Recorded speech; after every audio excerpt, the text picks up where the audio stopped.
Hello students, कैसे आप लोग।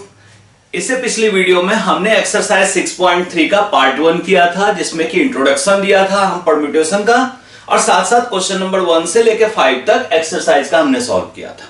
पार्ट 2 में हम उसको आगे कंटिन्यू करते हैं और अब हम क्वेश्चन नंबर 6 से आगे पढ़ेंगे। इसमें थोड़े कैलकुलेशंस हैं, थोड़ा ध्यान से समझना। कैलकुलेशन में भी ट्रिक है, तो आप बड़े आराम से सॉल्व कर लेंगे। सबसे पहले देखो क्वेश्चन नंबर 6 में है फाइंड एन इफ n की वैल्यू फाइंड करनी है जबकि n-1 p3 ratio n p4 ये है हमारा 1:9। ठीक है। अब देखो सबसे पहले ये npr का जो फॉर्मूला होता है n फैक्टोरियल बाय n-r का फैक्टोरियल, उसको यूज कर दो। मतलब n-1 factorial divided by n-1 -3r की जगह है फैक्टोरियल। रेशियो का तो सीधा सीधा मतलब डिवीजन होता है। n factorial n-4 factorial equals to 1 divided by 9। अब हम ऐसा करते हैं, इसको लिख लेते हैं n-1 फैक्टोरियल डिवाइडेड बाय -1 -3 क्या आएगा -4, n-4 फैक्टोरियल, और डिवाइड को मल्टीप्लाई करेंगे तो ये ऊपर चला जाएगा, रिवर्स हो जाएगा। कैलकुलेशन बड़े आराम से करना है आपको। n factorial is 1/9। अब देखो ये पार्ट आपका कैंसिल हो गया, कैलकुलेशन इजी हो गया। अब हमने पिछली बार कुछ वीडियोस में देखा है कि अगर हमारे पास 6 फैक्टोरियल है तो हम इसको क्या लिखते हैं, 6 × 5 × 4 × 3 × 2 × 1। तो हम इसको लिख सकते हैं ना 6 × यहां से यहां तक क्या है, ये 5 फैक्टोरियल। मतलब मैं ऐसा कर सकता हूं कि 6 फैक्टोरियल को 6 × 5 फैक्टोरियल लिख सकता हूं। अगर मैं 6 × 5 लिखता हूं तो बाकी बचे हुए में फैक्टोरियल लगा सकता हूं। ठीक है, एक माइनस करके हम फैक्टोरियल लगा सकते हैं। तो हम ऐसा करते हैं, ये जो n-1 है उसको यहां से कैंसिल करने के लिए n में हम क्या करते हैं, एक माइनस करके फैक्टोरियल लगा लेते हैं। ये आ गया 1/9, ये हमारा कैंसिल। तो हमारे पास फाइनली क्या बच गया, हमारे पास बच गया 1/n is 1/9। Very clearly n is equals to 9। तो ऐसे कंडीशन में हमारे पास वैल्यू आ गई n की 9। ये था क्वेश्चन नंबर 6। कुछ ऐसे ही मिलता जुलता ही क्वेश्चन हमारा क्वेश्चन नंबर 7 है। अब हम क्वेश्चन नंबर 7 पे चलते हैं। देखो क्वेश्चन नंबर 7 भी ऐसा ही है। इसका जो फर्स्ट पार्ट है उस पार्ट पे देखो हमारे पास है 5pr इक्वल्स टू 6pr-1 और आपको वैल्यू बताना है r का।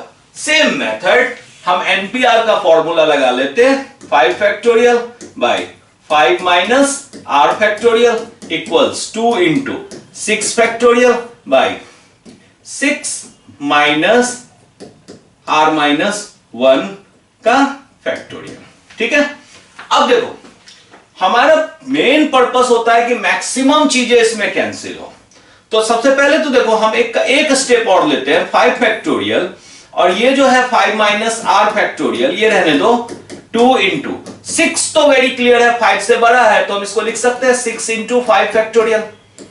और यहां पे देखो क्या है, 6 - r और +1 फैक्टोरियल। ठीक है। अब इतना क्लियर है कि यहां पे ये 1 से क्लियर कैंसिल हो जाएगा और ये कैंसिल हो जाएगा। अब देखो ये है 6 + 1 7 - r, 7 - r बड़ा है।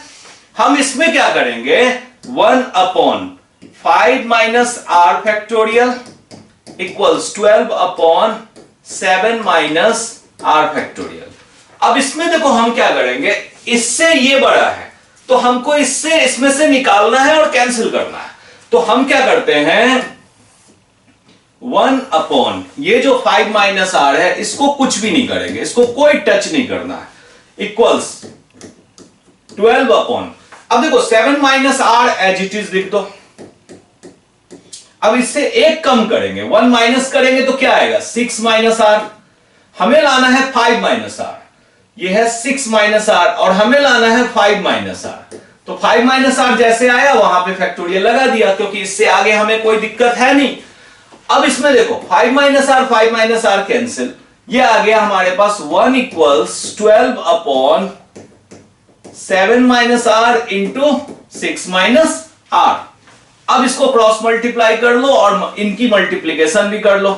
7 6 42 minus 6r minus 7r plus R square is equals to 12। सबको एक तरफ ले लो तो ये क्वाड्रेटिक इक्वेशन बन जाएगा। Are square 7 and 6 minus 13r और 12 42 से माइनस करेंगे तो ये आ जाएगा 30 इक्वल्स 0। अब देखो क्वाड्रेटिक इक्वेशन में आप ये देख रहे हो 30 जो है वो 10 और 3 का मल्टीपल है। अच्छा 10 और 3 का मल्टीपल है तो 10 और 3 का एडिशन 13 होता भी है। तो इसका मतलब हम ऐसा कर सकते हैं कि R square minus 10r minus 3r plus 30 equals 0। अब r कॉमन ले लो, r माइनस 10, इन दोनों में से माइनस 3 कॉमन ले लो, ये आ जाएगा r माइनस 10 इक्वल्स टू 0। अब r माइनस 10 दोनों से कॉमन है into r minus 3 equals to 0।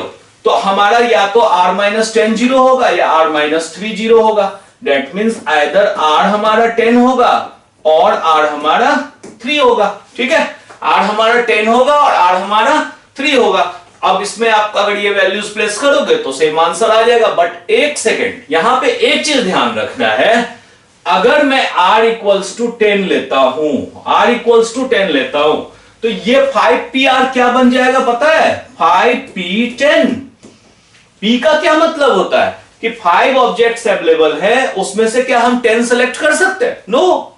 इसका मतलब हमें यह बहुत क्लियर ध्यान रखना है कि हमारा जो ऊपर n होता है वो r से बड़ा होना चाहिए। इसका मतलब ये चूंकि पॉसिबल नहीं है, नॉट पॉसिबल, तो हमारा आंसर जो यहां पे होगा वो सिंगल आंसर होगा, r इक्वल्स टू 3। ठीक है, हमें यह ध्यान रखना है कि n की वैल्यू r से ज्यादा नहीं होगी। हमारे पास जितने अवेलेबल ऑब्जेक्ट्स होंगे उतने ही तो मैक्सिमम सेलेक्ट कर सकते हैं। यहां तो ये कंडीशन हो रहा है कि हमारे पास अवेलेबल 5 है और हम सिलेक्टेड कर रहे हैं, वो पॉसिबल ही नहीं है मैथमेटिकली। तो हम उसको छोड़ देंगे। हमारा जो दूसरा वैल्यू है r इक्वल्स टू 3 वो फाइनली हमारा यहां पे आंसर होगा। ओके, अब हम इसका सेकंड पार्ट करते हैं।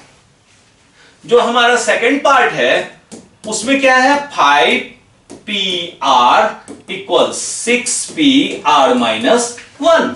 ठीक है, अब इसमें देखो फिर से formula, same formula, 5 factorial 5 minus r factorial equal 6 factorial upon 6 minus r minus 1 का फैक्टोरियल। अब देखो 5 factorial divided by 5 minus r factorial, calculation कुछ वैसा ही मिलता जुलता है जैसे पिछले पार्ट में था। और यहां पे देखो 6 माइनस 1 जो होगा ये माइनस माइनस प्लस 1 हो जाएगा, ये बन जाएगा 7 माइनस r फैक्टोरियल। कैलकुलेशन ठीक वैसा ही है जैसे फर्स्ट पार्ट में था। जैसे हमने फैक्टोरियल को ब्रेक किया था फर्स्ट पार्ट में वैसे ही करते हैं। 5 लाने के लिए 6 फैक्टोरियल को ब्रेक कर देते हैं, 6 इंटू 5 फैक्टोरियल। और 7 माइनस r को क्या लिख सकते हैं? 7 minus r into 6 minus r into 5 minus r का फैक्टोरियल। ये कैंसिल, ये कैंसिल, तो हमारे पास क्या बच जाएगा? हमारे पास बच जाएगा 1 इक्वल्स, ऊपर बच गया 6 और नीचे बच गया 7 minus r into 6 minus r।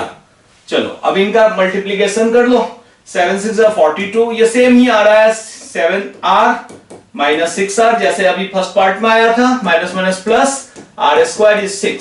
सबको एक तरफ लेंगे तो r square minus 13r plus 36 equals to 0। अब देखो 36 हम लिख सकते हैं 9 इंटू 4। 36 को जब हम स्प्लिट करेंगे तो 9 इंटू 4 लिखेंगे। अच्छा, 9 और 4 का जो एडिशन होता है वो 13 होता भी है, तो इसका मतलब हम इसको लिख सकते हैं आप r square 9r minus 4r plus 36 equals to 0। r common लिया, r माइनस 9 माइनस 4 कॉमन लिया, r माइनस 9 इक्वल्स टू 0।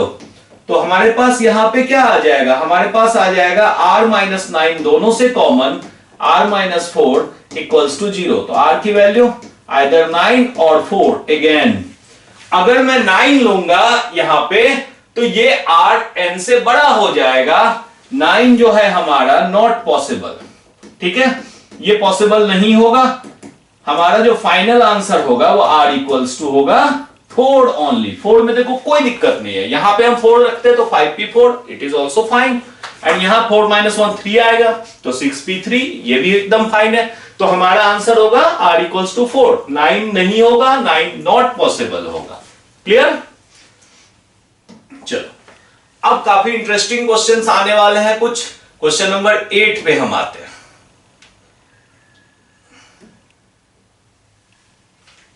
देखो क्वेश्चन नंबर 8 में क्या है, देखो क्वेश्चन नंबर 8 जो है हमारा, उसमें हाउ मेनी वर्ड्स विथ और विदाउट मीनिंग, जरूरी नहीं है कि मीनिंग आना ही चाहिए, can be formed using all the letters of the word equation using each letter. मतलब हमारा जो वर्ड है वो है इक्वेशन। हमें यह बताना है कि इक्वेशन जो है इसमें जितने भी लेटर्स आ रहे हैं इनसे हम कितने वर्ड बना सकते हैं विथ और विदाउट मीनिंग। इसमें देखो बहुत आसान ट्रिक होता है, इसके सारे जितने भी लेटर्स हैं वो काउंट कर लो, 1 2 3 4 5 6 7 8। ठीक है, मतलब यहां पे हमारे पास है n इक्वल्स टू 8। अच्छा एक चीज यहां इंपॉर्टेंट है, क्या कोई रिपीटेशन हो रहा है? देखो EQUATION, नो रिपीटेशंस, कहीं कोई रिपीटेशंस नहीं है। तो हमें ये सारे के सारे वर्ड्स एक साथ यूज करने हैं और मीनिंगफुल हो ना हो हमें बताना है कि नंबर ऑफ वर्ड्स कितने हैं।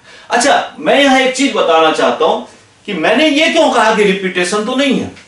अगर सपोज करो कि एक वर्ड हम लेते हैं लीडर, LEADER, इसमें ये ई रिपीटेड है।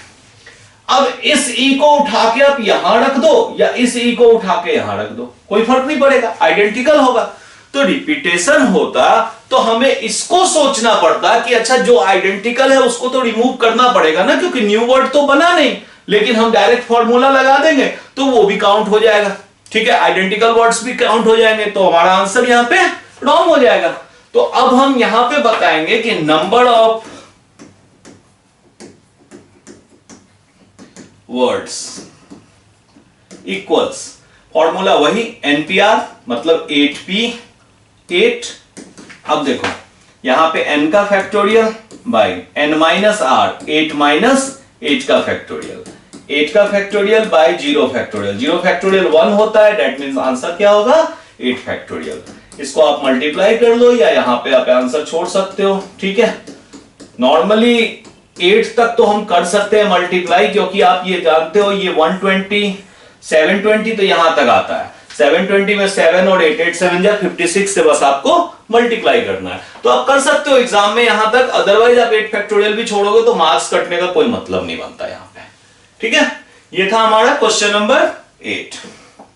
चलो अब हम मूव ऑन करते हैं क्वेश्चन नंबर 9 पे। ठीक है, क्वेश्चन नंबर 9 में कई पार्ट्स हैं। सॉरी, क्वेश्चन नंबर 9 में देखो फर्स्ट पार्ट, देखो इसमें है हाउ मेनी वर्ड्स विथ और विदाउट मीनिंग, मीनिंग आए ना आए सेम जैसे 8 में था, can be made from the letters of the word Monday. पहले तो मैं मंडे लिख लेता हूं, मंडे के लेटर्स को यूज करके मीनिंग हो ना हो कितने वर्ड्स बनेंगे इफ। अब यहां पे कुछ कंडीशंस है। कंडीशंस क्या है? फर्स्ट पार्ट में है 4 letters are used at a time, मतलब ये सारे के सारे यूज नहीं हो रहे हैं एक बार में, इसमें आपके कई कंफ्यूजन इस तरह के वर्ड्स के यूज होंगे। अब देखो यहां पे कितने हैं total, 1 2 3 4 5 6, n equals to 6, use कितना करना है 4, इसका मतलब टोटल नंबर ऑफ वर्ड्स कितने आ जाएंगे 6p4, मतलब 6 का फैक्टोरियल डिवाइडेड बाय 6 माइनस 4 का फैक्टोरियल, फॉर्मूला लगा दिया हमने। अब 6 का फैक्टोरियल क्या होता है, सिंपल 6 5 4 3 2 इंटू 1, और नीचे 6 माइनस 4 का फैक्टोरियल क्या होता है 2 का फैक्टोरियल, चलो 2 कैंसिल कर दो। अब हमारे पास क्या बचा, 4 3 या 12, 12 5 या 60, 6 6 या 36। मतलब हमारे पास ऐसे 4 डिजिट के 4 लेटर्स को यूज करेंगे तो कितने बन जाएंगे, 360 डिफरेंट वर्ड्स बन जाएंगे। अब इसका सेकंड पार्ट बहुत आसान है। n तो अभी भी वही है जो हमारे पास अवेलेबल था 6। इसमें कहते हैं all letters are used at a time, all letters are used at a time. इसका मतलब यहां पे हमारा r क्या है, 6, यानी हमारा जो टोटल नंबर ऑफ वर्ड्स बनेगा वो क्या बन जाएगा, 6p6 which is 6 factorial into 6 minus 6 factorial. 6 factorial जो होता है ये होता है 720 बाई, ये तो 0 है, 0 फैक्टोरियल 1, दैट मीन्स यहां पे बन गया 720। ठीक है, 720 ऐसे वर्ड्स बनेंगे जिसमें कि सारे के सारे लेटर्स यूज्ड होंगे। ठीक है, अब हम आते हैं थर्ड पार्ट पे। थर्ड पार्ट जो मंडे का है उसमें है, मंडे में फिर सामने लिख देता हूं कि कोई कंफ्यूजन ना रहे। उसमें all letters are used but first letter is a vowel. Very very interesting. अब देखो 1 2 3 4 5 6 है ये टोटल, n इक्वल्स टू 6। अब इसमें हम ये कह रहे हैं कि वॉवेल कितने हैं, हमारा o वॉवेल है और a वॉवेल है, तो हमारे पास 2 ऐसे हैं जो वॉवेल हैं। अब हमें तो 6 के 6 यूज करने हैं। चलो हम फिर से अपने बॉक्स मेथड पे आते हैं जो एक्सरसाइज 6.1 में हमने कहा था। मैंने पहले कहा था कि ये मेथड आपके हर प्रॉब्लम को इजी कर देगा, इसलिए इस मेथड को कभी भूलना नहीं है। ठीक है, अब देखो start all letters used but first letter is vowel. मतलब वॉवेल का मतलब ये हो गया कि फर्स्ट लेटर या तो ए होगा या ओ होगा। ठीक है, तो ए और ओ इसकी फिलिंग कितनी वेज में हो गई, 2 वेज में। अब हमारे पास जो बचे हुए 5 प्लेसेस हैं उसके लिए कितने बच गए, इसमें से कोई तो हमने यूज कर लिया ना, आइदर ए और ओ। जिसको यूज कर लिया वो दोबारा तो करेंगे नहीं क्योंकि नो रिपीटेशंस आर अलाउड। ठीक है, इसका मतलब ये हो गया कि अब यहां n हमारा 5 आ गया और r हमारा 5 आ गया, क्योंकि 5 ही अवेलेबल है और 5 ही प्लेसेज है। रिपीटेशन कोई है नहीं, इसलिए रिपीटेशन पे अभी हमें बिल्कुल भी नहीं सोचना। अब देखो, अब हमारा इनका परम्यूटेशन क्या होगा, 5p5। मतलब ये जो बचे हुए 5 हैं उनको परम्यूट करेंगे, अगर इन पांचों में अरेंज करेंगे तो वो होगा 5p5, यानी टोटल कितने वर्ड्स होंगे, टोटल नंबर ऑफ वर्ड्स ये आ जाएगा। ये तो 2 था, मल्टीप्लाइड 5p5। चलो अब कैलकुलेशन करो, 2 5p5 मतलब 5 फैक्टोरियल बाई 5 माइनस 5 फैक्टोरियल, मतलब ये आ गया 2 और 5 फैक्टोरियल क्या होता है, 5 4 3 2 1। कुछ को तो याद भी रखो, ये 120 होता है इंटू 2, ये आ गया 240। ठीक है, तो इसमें हमारा अगर मान लो कि ऑल लेटर्स यूज्ड हो रहे हैं और फर्स्ट वन वॉवेल होगा तो इसका मतलब 240 जो होंगे ये हमारे नंबर ऑफ वर्ड्स फॉर्म होंगे। अच्छा, मान लो इसी में क्वेश्चन में एग्जामिनर ये कह दे कि फर्स्ट वाला कॉन्सोनेंट होगा, तो कॉन्सोनेंट होगा तो इसकी फिलिंग 4 वेज में होती। 4 कॉन्सोनेंट्स हैं, एम एन डी वाई, तो ये 4 वेज में होता, बाकी सारा मेथड सेम होता, बस यहां मल्टीप्लीकेशन में 4 आ जाता, ये 480 आंसर आ जाता। ठीक है, तो आपको कंफ्यूज नहीं होना। अगर एग्जामिनर थोड़ा बहुत चेंज करता है तो आपको अपना लॉजिक लगाना है। आपने सब कुछ पढ़ा है, इसलिए आपको बिल्कुल पेशेंस के साथ एग्जाम में क्वेश्चंस करने हैं। ठीक है, चलो, one of the best problem of exercise ये है हमारा क्वेश्चन नंबर 10। देखो क्वेश्चन नंबर 10 क्या है, ये इतनी जगह आ चुका है, इतने कॉम्पिटिटिव एग्जाम्स में कि ये वर्ड ही फेमस हो गया है, मिसिसिपी।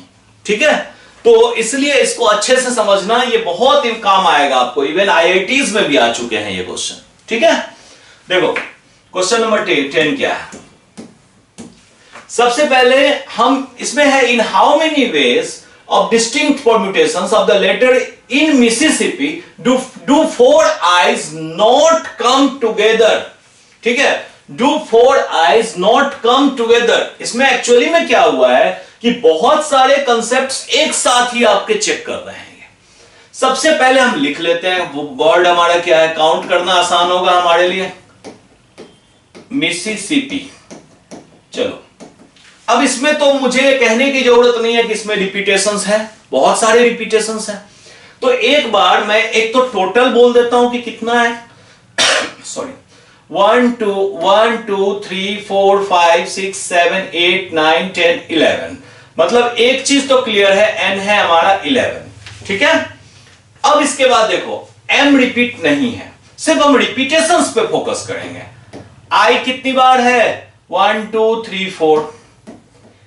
s कितनी बार है? 4 टाइम्स। एंड p कितनी बार है? 2 टाइम्स। ठीक है, तो ये हमारे रिपीटेशंस हैं।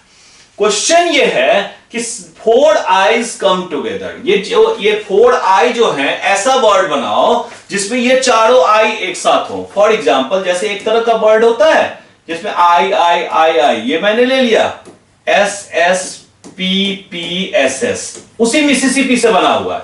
इसमें आप देख रहे हो ये 4 आई कम्स टुगेदर है। ठीक है, क्लियर?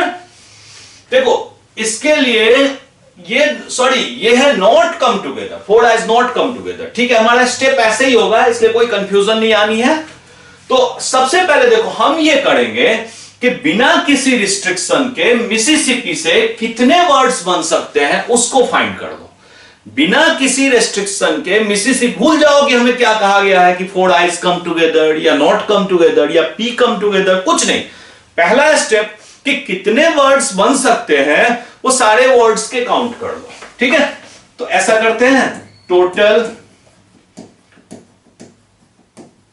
Number of words.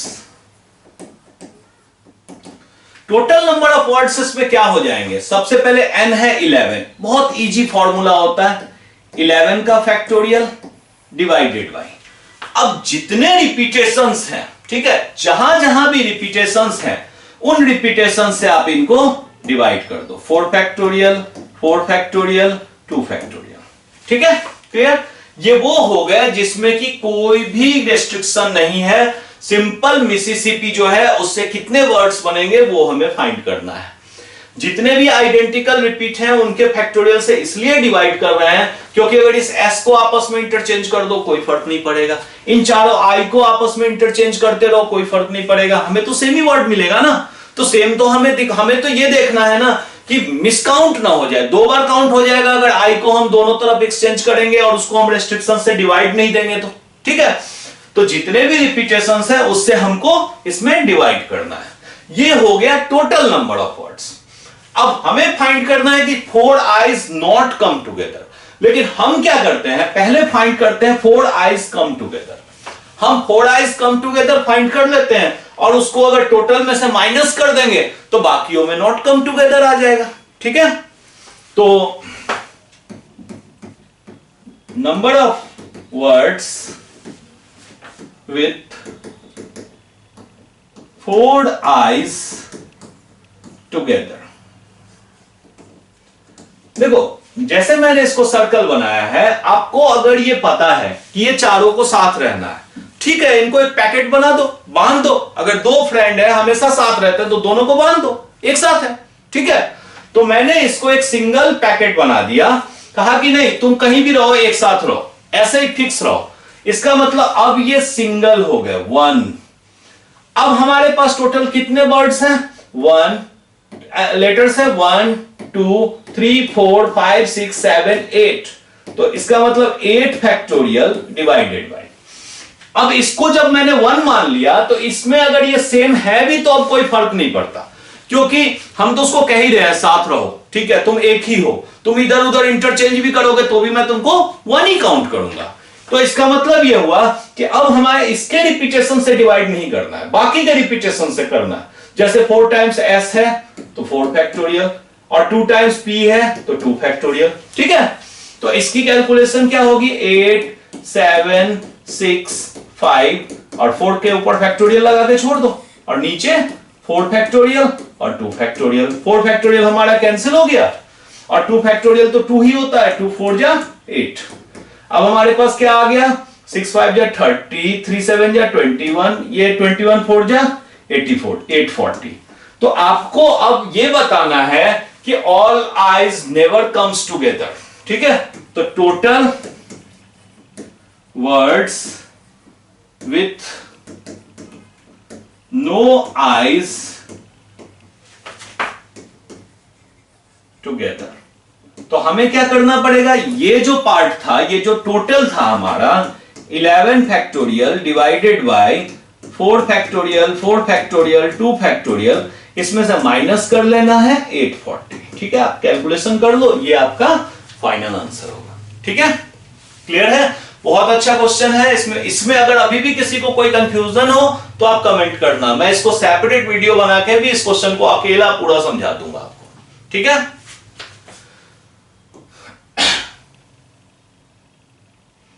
चलो अब हम आते हैं अपने लास्ट क्वेश्चन पे इस एक्सरसाइज के, जो है क्वेश्चन नंबर 11। कुछ उससे मिलता जुलता है, थोड़ा इजी है उससे, मिसिसिपी से, बट उसी से मिलता जुलता है। ठीक है, आपके लिए प्रैक्टिस भी करवाएगा ये। इसमें देखो क्या है, पहले तो हमारा जो वर्ड है, in how many ways can the letters of the word permutations be arranged if the vowels start with P, words start with P and ends with S. ठीक है, तो पहले हम परम्यूटेशन लिख लेते हैं, PERMUTATIONS।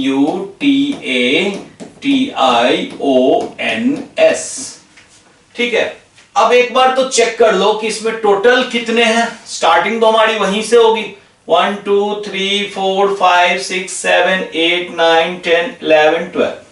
तो इसका मतलब एक तो हो गया, ये n इक्वल्स टू 12 है। ठीक है, अब इसके बाद क्या कोई रिपीटेशन है? देखो, P नो रिपीटेशन, E का भी कोई रिपीटेशन नहीं है, R का भी कोई रिपीटेशन नहीं है, M का भी कोई रिपीटेशन नहीं है, U भी सिंगल टाइम्स है, T 2 टाइम्स मुझे दिख रहा है। तो एक तो 2 हमारा T जो है वो 2 टाइम्स है, A रिपीट नहीं है, I रिपीट नहीं है, बाकी मुझे कोई रिपीटेशन नहीं दिख रहा है। सिंगल रिपीटेशन है कि T जो है वो 2 टाइम्स है। अब इसमें फर्स्ट पार्ट में देखो क्या है, words start with P and and with S।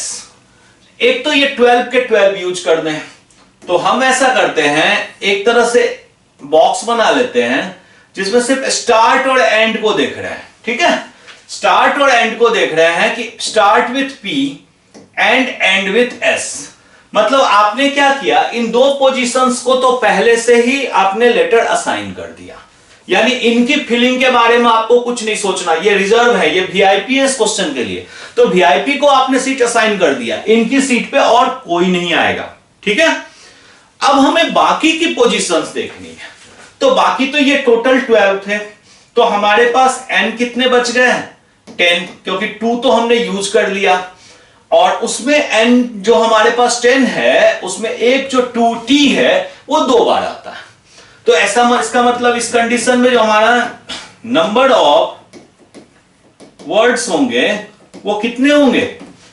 10 का फैक्टोरियल डिवाइडेड बाय, अब रिपीटेशन जो है उसके फैक्टोरियल से डिवाइड कर दो, दैट मींस 2 फैक्टोरियल। बस इसका कैलकुलेशन करना है, या यहां तक छोड़ दो, कोई फर्क नहीं पड़ता। वैसे 10 फैक्टोरियल तक आप मल्टीप्लिकेशन करने की कोशिश करना, अपना फाइनल आंसर लाने की कोशिश करना।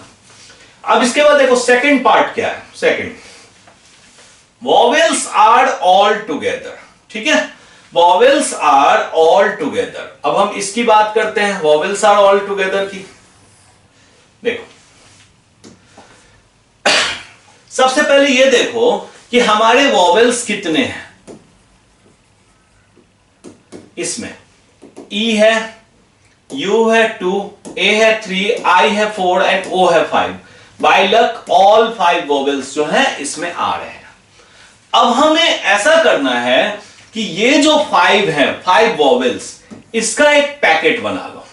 जो मैंने अभी मिसिसिपी में कहा था कि सारे आई का एक पैकेट बना लो, ठीक ऐसे ही इन सारे वॉवेल्स का एक पैकेट बना लो। ये ऐसे जिगरी दोस्त हैं जिनको एक साथ रख दो, चलो तुम पांचों एक ही साथ बैठो, कोई दिक्कत नहीं, आपस में सीट एक्सचेंज कर सकते हो, दैट्स इट। तो इसका मतलब ये हुआ कि अब हमारे पास जब हमने इसको पैकेट बना दिया, तो पैकेट का मतलब हम इसको 1 कंसीडर करेंगे। ठीक है, और बाकी के हमारे पास पहले से लेटर्स कितने हैं? 7। मतलब सारे वॉवेल्स को हमने 1 ले लिया, तो 12 में से ये 5 वॉवेल्स निकल गए, तो बाकी बचे 7। तो इसका मतलब इसका जो टोटल परम्यूटेशन होगा, टोटल नंबर ऑफ वर्ड्स। तो अब ये 7 + 1 8 फैक्टोरियल है, बट एक चीज ध्यान दो, अब ये वॉवेल्स जो है ये आइडेंटिकल तो नहीं है। अगर मान लो कि मैं कहता हूं ए पहले है ई बाद में है, और ई पहले है और ए बाद में है, तो ये दोनों डिफरेंट अरेंजमेंट्स है ना। तो इसका मतलब ये जो मैंने पैकेट बनाया 5 वॉवेल्स का, वो भी तो आपस में परम्यूटेशन करेंगे, तो उनका 5 फैक्टोरियल जो है आप वो मल्टीप्लाई कर दो, क्योंकि अगर वो आइडेंटिकल नहीं है तो वो आपस में सीट एक्सचेंज कर सकते हैं एक पैकेट में रहते हुए भी, ठीक है। फिर भी तो वो साथ ही है, हमें सिर्फ ये देखना है वॉवेल्स आर ऑल टुगेदर। ये नहीं कहा गया कि ए पहले होगा ई बाद में होगा। तो अगर इन्होंने आपस में सीट एक्सचेंज कर लिया तो इसका मतलब क्या होगा, इसका मतलब हमें एक डिफरेंट वर्ड मिल जाएगा, स्टिल वॉवेल्स साथ रहते हुए भी। तो इसलिए हमने वॉवेल्स की परम्यूटेशन कर दी 5 फैक्टोरियल। अब देखेंगे रिपीटेशंस। रिपीटेशंस अभी भी वही है, वही सेम 2 फैक्टोरियल, ठीक है। तो हमारा फाइनल आंसर होगा 8 factorial multiplied 5 factorial divided by 2 factorial, ठीक है। इसका कैलकुलेशन कर लो, ये आपका फाइनल आंसर होगा, ठीक है। Next third part.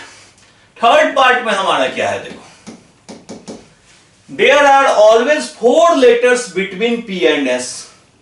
मतलब अब ये कहते हैं कि P एंड S के बीच ऑलवेज 4 लेटर्स होंगे। मतलब N जो हमारा 12 था, तो अब हम P, पहला क्वेश्चन जो हमारा था उसमें हमने क्या किया था कि P और S को एक प्लेस असाइन कर दिया। अब ये कह रहे हैं कि P और S इनके बीच ऑलवेज 4 लेटर्स होंगे, ठीक है। अब देखो, आप एक काम करो, इसमें 12 के 12 बॉक्स बना लो, समझना आसान होगा। देखो 7 8 9 10 11 12। अब देखो ध्यान से, पहले हम ये देखते हैं कि जो रेस्ट्रिक्शन है P और S वो कितना रेस्ट्रिक्शन है, मतलब उसको कैसे सॉल्व करेंगे। पहला तो कंडीशन मैंने कहा कि P अगर इस पोजीशन पे होगा और S इस पोजीशन पे होगा तो इनके बीच 4 लेटर्स आ सकते हैं। अब मैं अगर इसको एक शिफ्ट कर दूं, यहां P आएगा तो S भी यहां आएगा, ऐसे कंडीशन में भी 4 लेटर्स बीच में होंगे। इसका मतलब अब आप ये देखो कि S को कहां तक शिफ्ट कर सकते हैं आगे, 1 2 3 4 5 6 7 पोजीशंस, ठीक है। मतलब इसका हुआ कि total positions of P and S, तो पहले तो 7 पोजीशंस, लेकिन अब आप एक चीज ध्यान दो, ऐसा भी हो सकता है ना कि पहले S आ गया और बाद में P आ गया, तो इनको डबल कर दो। मतलब 7 कंडीशंस तो वो हो गए जिसमें P पहले है और S बाद में है, और 7 वो कंडीशन हो गए जिसमें S पहले है और P बाद में है। मतलब 7 2 जा 14 प्लेसेस से आप P और S को अपनी पोजीशन दे सकते हो, ठीक है। अब हमारे पास फिर से बाकी बचे कितने, 4 एंड 6 10। तो बाकी जो रिमेनिंग होगा परम्यूटेशन ऑफ रिमेनिंग, ये कितना होगा, अभी हमारे पास 10 का 10 फैक्टोरियल है और एक रिपीटेशन 2 फैक्टोरियल। ये जो हमारा था इसमें एक हमारा जो 2 वर्ड था वो रिपीटेड था, उसके परम्यूटेशन से हम इसको डिवाइड कर देते हैं। इसका मतलब टोटल नंबर ऑफ वर्ड्स कितने हो जाएंगे, 14 से तो हम P और S की परम्यूटेशन कर रहे हैं, और बाकी जो बचता है उसके लिए 10 का फैक्टोरियल डिवाइडेड बाय 2 का फैक्टोरियल। इसका मतलब इसका जो फाइनल आंसर होगा, ये तो बहुत इजीली आप इसको 7 कर लो, ये आ गया 7 × 10 फैक्टोरियल। मुझे नहीं लगता कि आप कैलकुलेशन यहां पे छोड़ते भी हो तो आप गलत नहीं कर रहे हो, फुल मार्क्स मिलेगा। बट आपके पास अगर टाइम रहेगा तो आप ट्राई करना इसकी कैलकुलेशन को फाइनल तक करने की, ठीक है। हमारा परम्यूटेशन का ये एक्सरसाइज 6.3 यहां पे खत्म हो गया। होप करता हूं कि आप लोग एंजॉय कर रहे होंगे, समझ में आ रहा होगा। कहीं कहीं कोई क्वेश्चन अगर फिर भी कंफ्यूजिंग लगे तो आप मेरे से कनेक्टेड रहो, आप मुझे कमेंट करो, मैं उसको बिल्कुल क्लियर करूंगा। एक डिटेल वीडियो बना दूंगा मैं उस सिंगल क्वेश्चन के लिए कि आपको कोई भी कंफ्यूजन ना रहे। और भी कई टूल्स होते हैं जिससे आपके लिए और भी आसान हो जाएगा, ठीक है।